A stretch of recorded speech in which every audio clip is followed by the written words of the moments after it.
ओम गणेशाय नमः। अब चंद्रमा की बात करते हैं। जैसे मैंने अभी आपको एक जनरल कैरेक्टर बताया, अब अपन बात करते हैं उच्च नीच का, मैंने बता दिया। अब बात करते हैं जन्म कुंडली के भाव या घर जिनको कहते हैं उनसे। तो देखिए, फर्स्ट हाउस असेंडेंट, लग्न जिसको हम कहते हैं लग्न, तो वो लग्न कुंडली में फर्स्ट हाउस में अगर चंद्रमा होते हैं तो मैंने अभी कहा चेहरे की बात करी, तो स्पेशली अगर कर्क राशि के हो, वृषभ राशि जो उच्च की राशि है वो हो, तो बहुत सुंदर होंगे चेहरे से, बहुत entirely we can say beautiful. तो इस तरीके से है।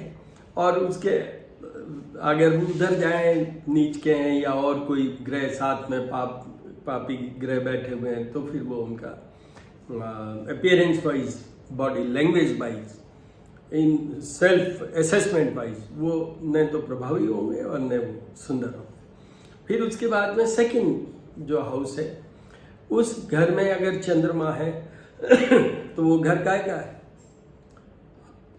वाणी का घर है, हाउस ऑफ कम्युनिकेशन है, धन का घर है। ये मेन तो यही है, बाकी तो बहुत सी चीजें हैं, आइज के भी साथ में जुड़ा हुआ है। तो उस घर में फिर वही अच्छे चंद्रमा प्लेस्ड हैं, शुभ ग्रहों के साथ प्लेस्ड हैं, तो वहाँ पर धन आएगा, अच्छी वाणी से वो अपना कम्युनिकेट कर पाएंगे, प्रदर्शन कर पाएंगे, लोगों को प्रभावित कर पाएंगे। और साथ में ये दूसरा घर है तो वाणी का है, तो वाणी से वो बहुत इमोशनली लोगों को अपनी तरफ अट्रैक्ट करेंगे। उसके बाद में अगर वो तीसरे भाव में है तो स्टेटस, ऑनर, पराक्रम, ये वो सब चीजें उसमें थर्ड हाउस में जुड़ा हुआ है। ऑफ कोर्स जो भाई बहन है छोटे, वो भी जुड़े हुए हैं। तो वहां पर उनको एक तो उनकी चंचलता बहुत आ जाएगी, क्योंकि थर्ड हाउस में चंचलता बहुत आ जाएगी। तो थोड़े से वो यूँ अगर थोड़ा भी वीक है चंद्रमा तो कंफ्यूज टाइप हो सकते हैं। अदरवाइज उनका बहुत अच्छा स्टेटस होगा, बहुत अच्छा मान सम्मान होगा, एंड वहाँ पर बुद्धिजीवी भी हो जाएंगे। सेकंड हाउस में भी बुद्धि आती है, बट थर्ड में भी मतलब he will be more analytic. ये एक अच्छी चीज है। फिर उसके बाद में चतुर्थ भाव की बात करें, चतुर्थ भाव के तो कारक ही चंद्रमा है। सबसे पहले चतुर्थ भाव और माता के कारक अगर कोई ग्रह है वो चंद्रमा है। अगर वहां बहुत अच्छा चंद्रमा है तो वहां पर उनको माता का पूरा सुख मिलेगा। पर उन्हीं के वहां साथ में अगर कोई पाप ग्रह है या निर्बल चंद्रमा है तो फिर उनको माता का सुख नहीं मिलेगा। इवन कई बार ऐसा भी हो जाता है कि चंद्रमा का शुक्र से कोई कनेक्शन हो, तो शुक्र भी स्त्री और चंद्रमा भी स्त्री, तो उसमें माता से उनका विछोह या मतलब अनबन टाइप कुछ हो सकता है। और दोनों इमोशनल है, तो इसलिए इमोशनल में वो लड़ाई भी हो सकती है। वहां पर एक और भी चीज होती है, वो होती है प्रॉपर्टी की बात करें तो जो जिनके पास में ये क्या कहते हैं, चार पहिए वाले वाहन, मतलब व्हीकल्स की बात करें, इवन और ऊपर जाइए हवाई जहाज की बात करें, स्टीमर की बात करें, उनकी ओनरशिप भी मिल सकती है अगर चंद्रमा वहाँ अच्छे हों। तो वो प्रॉपर्टी भी मिल सकती है, वो घर भी मिल सकता है जो बहुत सुंदर हो, फर्स्ट क्वालिटी, बहुत सुंदर, फुल ऑफ ग्रीनरी, वाटर, ये सब जो ऐसे होते हैं ना, जो स्विमिंग पूल, पॉन्ड और ये बने हुए घर, प्रॉपर्टीज, उस फिर वो अगर फिफ्थ हाउस में हो चंद्रमा, तो fifth house output, performance, love angle and संतान के लिए। तो वहाँ ऐसा देखा गया है कि संतति में हो सकता है कि पहले लड़कियां हो फिर वो लड़का हो। आउटपुट परफॉर्मेंस अच्छा रहेगा उनके। बिजनेस के लिए थोड़ा सा, क्योंकि फिफ्थ हाउस में हल्का सा उनको जिसको मैं कहूँ थोड़ा मेंटल अननेसेसरी का डिस्ट्रेस टाइप ज़्यादा आ जाए बिजनेस में। अदरवाइज परफेक्ट, उनको सब संतति सुख भी मिलेगा, ये भी मिलेगा, सब मिलेगा। या लव एंगल की भी बात की है मैंने, तो उनके नॉर्मली रिलेशनशिप होते हैं। उसके बाद में 6th हाउस में आइए, वहाँ पर रोग है, शत्रु है, पेन्स है, सब वहीं पे 6th हाउस में है। तो देखिए, उनको मैंने आपसे कहा चंद्रमा मंस हो जाता हूँ, तो जितनी भी मैंने यहाँ पर आपको चंद्रमा के कंट्रोलिंग चीज़ें बताई हैं, स्पेशली 6th हाउस में अगर अपन जाएं, आगे एक और भी घर आएगा 8th हाउस में, तो 6th हाउस में जाए तो उसमें उनको मेंटल डिस्कम्फर्ट, अननेसेसरी के उनके स्ट्रेस लेवल बढ़ सकते हैं। शत्रु है या नहीं है, बट वो वहम में होते हैं ना कई लोग कि पता नहीं क्या है, वो मेरा ये कर देगा, वो मेरा वो कर देगा, इस तरीके से चलता है। एंड ऑफ कोर्स शी और he has to face on the physical and mental. तो मेंटल के कारण फिजिकल, जैसे मैंने अभी आपसे एक चीज़ कही कि ब्लड सर्कुलेशन, तो ऐसे लोगों का ब्लड प्रेशर बढ़ सकता है।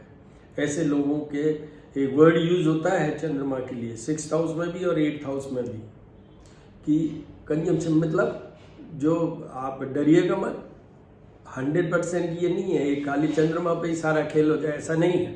पर जब बात चंद्रमा की हो रही है तो मैं तो वहीं फोकस करूँगा। तो वो ट्यूबरक्लोसिस भी हो सकती है, लंग्स के रिलेटेड कुछ भी हो सकता है, जैसे खांसी जुकामी क्रॉनिक एलिमेंट चल रहा है आपको, वो सब ऐसा हो सकता है। उसके बाद में आइए 7th हाउस में, that is a house of partner. खाली अगर चंद्रमा वहाँ है तो उनके रिलेशनशिप्स तो होंगे ही, बट अगर शुभ ग्रहों से दृष्ट है तो उनको बहुत सुंदर पत्नी मिलेगी, बहुत प्रेम करने वाली पत्नी मिलेगी। अदरवाइज उनको थोड़ा ये हो सकता है कि थोड़ा डिले भी हो जाए because of the relationship trend, मतलब उनका वो रोमांटिक ट्रेंड के कारण थोड़ा सा डिस्टर्ब हो सकता है उनका मैरिड लाइफ। उसके बाद में आइए 8th हाउस में चंद्रमा।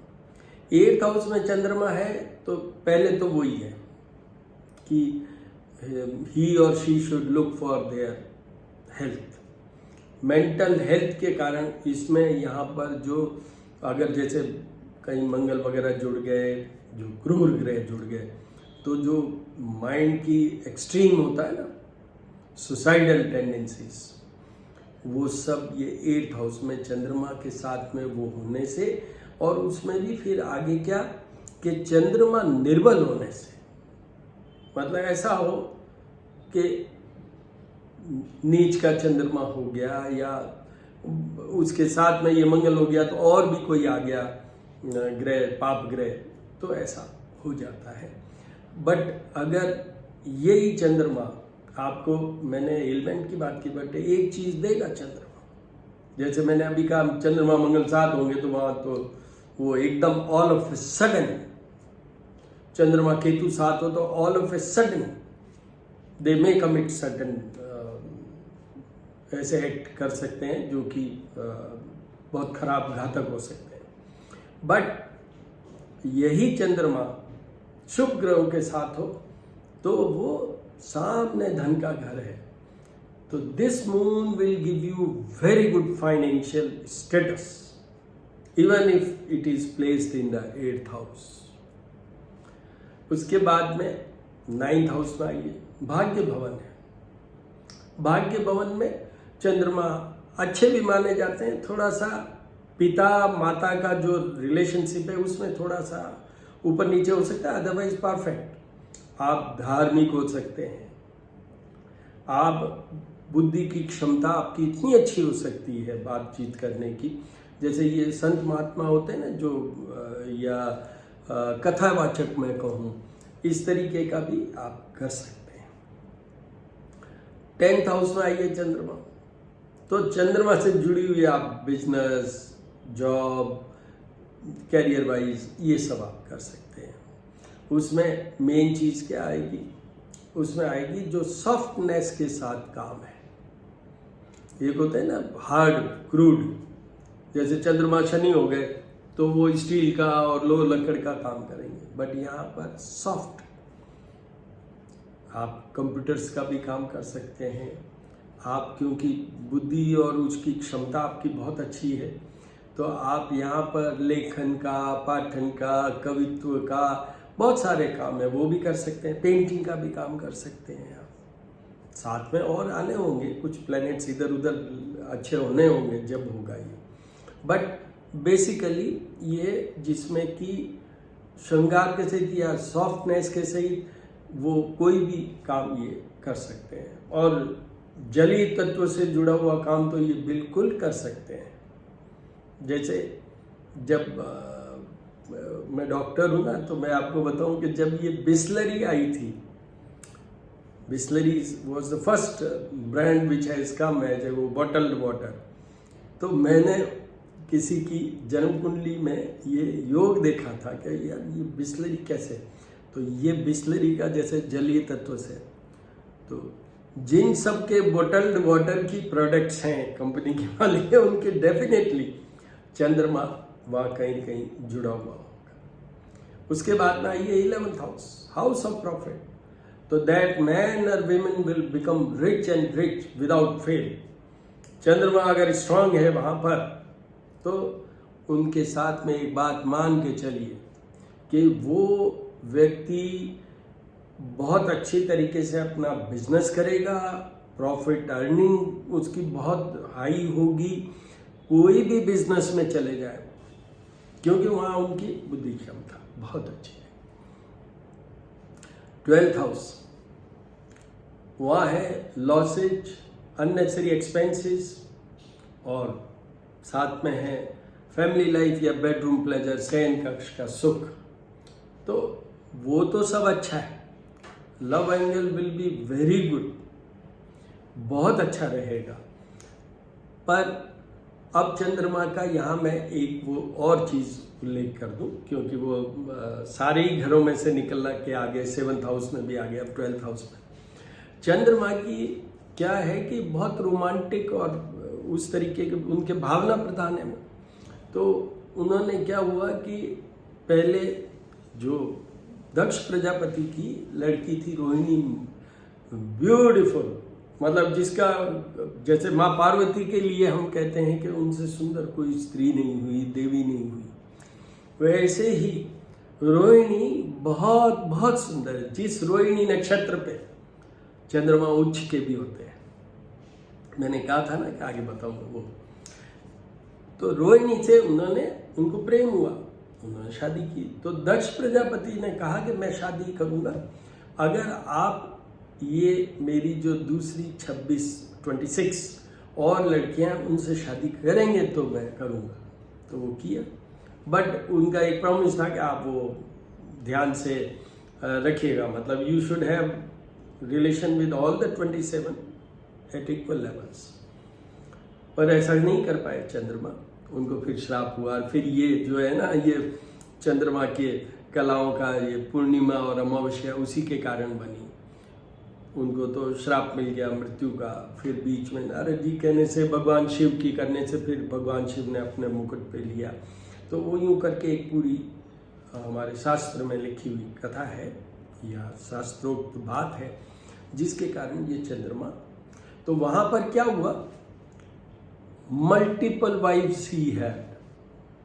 27 जो 27 हमारे नक्षत्र हैं वो चंद्रमा की पत्नियां हैं। तो वो जो 27 होने के कारण, तो वहां पर अगर 12th हाउस में चंद्रमा है तो वो चीज बहुत पॉसिबिलिटी होती है कि मैं ये नहीं कहूँगा 27 वाइफ्स होंगे, मैं ये कह रहा हूँ कि दे हैव थोड़ा सा भावना, मतलब emotional tinge is more than the balance, तो वो उनके रिलेशनशिप बन सकते हैं, बन जाते ही हैं, बल्कि आप ये सोच लें। तो ये मैंने आपको 12 हाउसेज की बात कर दी।